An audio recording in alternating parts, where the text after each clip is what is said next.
This is NDTV, and you're watching Classics.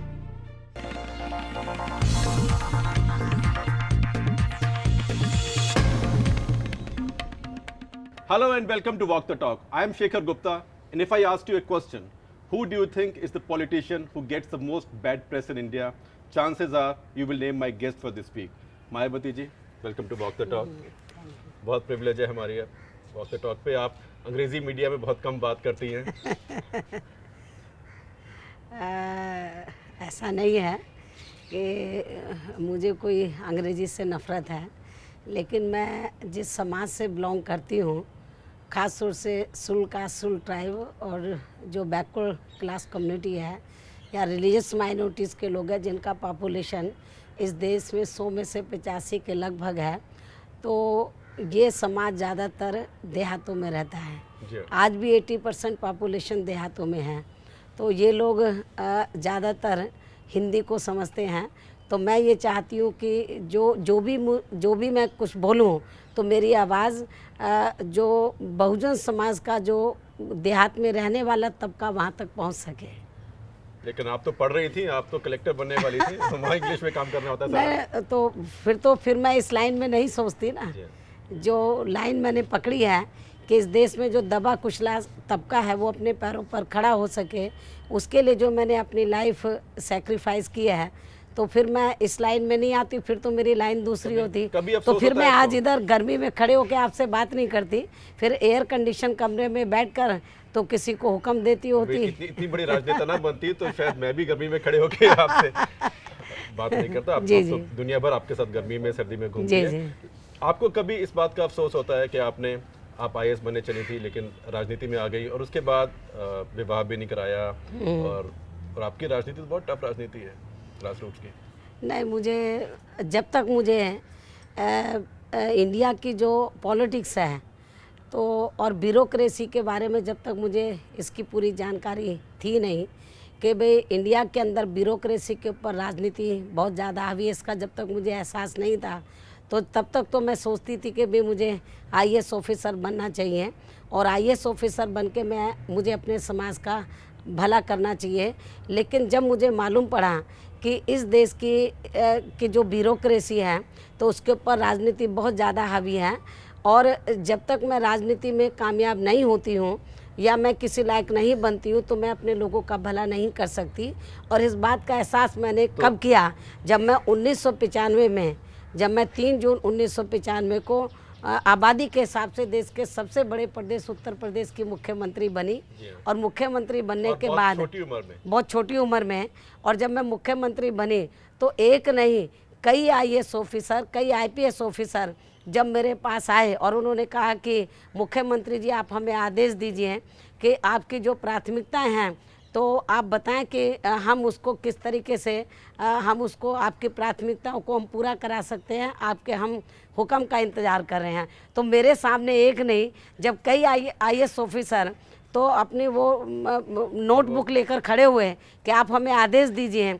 तो मैंने जब उनको आदेश दिया कि हमारी सरकार की बहुजन समाज के इंटरेस्ट को ध्यान में रखकर ये प्राथमिकताएं हैं, तो आप इस और आप लोगों को ध्यान देना, तब मुझे एहसास हुआ कि ब्यूरोक्रेसी से बड़ा जो पॉलिटिशियन है, पॉलिटिशियन यदि चाहे तो ब्यूरोक्रेसी के जरिए बहुत कुछ अपने समाज का भला करा सकता है. IAS में गई होती तो वो 37-38 साल की उम्र में तब ना मैं मुख्यमंत्री बनी होती, कलेक्टर भी नहीं बनी नहीं कलेक्टर, और फिर मैं अपने समाज का जितना मैंने भला किया है उत्तर प्रदेश में, मैं 3 बार मुख्यमंत्री बनी हूँ, तो जितना मैंने भला मुख्यमंत्री बनने के बाद, राजनीति में प्रवेश करने के बाद और एक बड़े ओहदे पे जाने के बाद किया है, उतना भला मैं कलेक्टर बनकर नहीं कर सकती थी. कि ब्यूरोक्रेसी के लिए आप कभी कुछ टेंशन रहती है आपकी ब्यूरोक्रेसी के साथ? एक बार मैंने भी आपका भाषण सुना बिजनौर में, और आपने कहा कि ब्यूरोक्रेसी मेरे नाम से थर-थर कांपती है. तो नहीं, ब्यूरोक्रेसी के बारे में मेरी ऐसी सोच है. आपके वोटरों ने बहुत ताली बजाई. नहीं, ऐसा वोटर्स को इस बात का एहसास है कि जब तक मैं उत्तर प्रदेश की मुख्यमंत्री नहीं बनी थी और दूसरी पार्टियों की उत्तर प्रदेश में सरकारें रहीं, तो ब्यूरोक्रेट्स कभी फील्ड में नहीं जाते थे, उनकी बात नहीं सुनते थे, तो उनको न्याय बराबर नहीं मिलता था. लेकिन जब मैं उत्तर प्रदेश की मुख्यमंत्री बनी तो मैंने उत्तर प्रदेश के हर जिला कलेक्टर को, हर जिले के SP या SSP को तो मैंने राइटिंग में निर्देश दिए कि हर जिले के अंदर तो जो आईएएस जो डीएम और एसएसपी है सुबह 10 बजे से लेकर 12 बजे तक तो वो दफ्तर में बैठेगा और लोगों की समस्याओं को सुनेगा। तो मेरी समय में तो अधिकारी टाइम के बड़े पंक्चुअल थे और समय पर दफ्तर में बैठते थे, लोगों की समस्याओं को सुनते थे और काम करते थे। और ये थर-थर कांपने वाली नहीं, बात थर-थर कांपने का क्या है, नहीं इज्जत आपने नहीं। तो जो मैं उनको टाइम बाउंड प्रोग्राम देती थी कि भाई आपको इतने समय में इतना काम करना है, तो मैं केवल कहती नहीं थी, करके दिखाती थी। तो जब मैं आईएएस या आईपीएस ऑफिसर्स को टाइम बाउंड प्रोग्राम देती थी कि आपको 1 या 2 महीने में इतना टारगेट आपको दिया जाता है, ये पूरा करना है, तो उसके बाद मैं रिव्यू बैठक करती थी। उसके बाद में कमिश्नरी वाइज रिव्यू बैठक करती थी और रिव्यू में जिन अधिकारियों का परफॉर्मेंस अच्छा नहीं मुझे मिलता था तो उनके खिलाफ मैं कार्रवाई करती थी। तो इससे जनता बड़ी प्रभावित होती थी, बहुत खुश होती थी। ब्यूरोक्रेसी में बहुत नेगेटिव नहीं, ऐसा नहीं। आपने जो इतने तबादले नहीं किए। देखो, जो ब्यूरोक्रेसी है तो जो काम में विश्वास रखती है और जिनको इस बात का एहसास है कि हमारी जिम्मेवारी क्या है, क्योंकि जो लोग आईएएस या आईपीएस में आए तो वो उनको ये मालूम है हम किस मकसद से आए हैं, हमें जनता की सेवा करनी है। तो जो इस मकसद को समझते हैं उन्होंने कभी रियलाइज़ नहीं किया। लेकिन जो लोग कामचोर अधिकारी हैं, जो जिम्मेवारी को बराबर नहीं समझते, उनको जरूर रियलाइज करते हैं। जितने तबादले हुए कि लगेगा कि 3/4 अधिकारी कामचोरी है और थोड़ी विरासत तो आपकी भी रही काशीराम जी की। नहीं, ऐसा नहीं। मान्यवर काशीराम जी को कहाँ राजनीति विरासत में मिली है, उन्होंने भी नहीं, वो जब मैं आई हूँ तो मेरे आने पर ही पार्टी बनी है, उससे पहले थोड़ी ना पार्टी। 14 अप्रैल 1984 को बहुजन समाज पार्टी का नाम रखा। तो मान्यवर काशीराम जी को मैं अपना गुरु मानती हूँ। वो मेरे से उम्र में बड़े हैं, मेरे से पहले पॉलिटिक्स में आए, इस मूवमेंट से जुड़े हैं, तो लेकिन उनका मेरे ऊपर आशीर्वाद रहा है और जब तक, और मैं भी उनके साथ में जी जान से लगी रही। यदि मैं मेहनत नहीं करती, उनको भी राजनीति विरासत में नहीं मिली, मुझे भी नहीं मिली। चाहे मान्यवर कांशीराम जी का सवाल मेरा सवाल है, चाहे हमने जो भी कुछ किया है मेहनत के बलबूते पर किया। इतनी कंट्रोवर्सी क्यों हुई उनकी बीमारी के बारे में? नहीं, अभी वो क्या है कि उनके जो परिवार के लोग हैं तो वो बेचारे सीधे साधे हैं, तो जो विरोधी पार्टियां हैं तो वो उनके सीधे साधे होने का वो फ़ायदा उठाती हैं।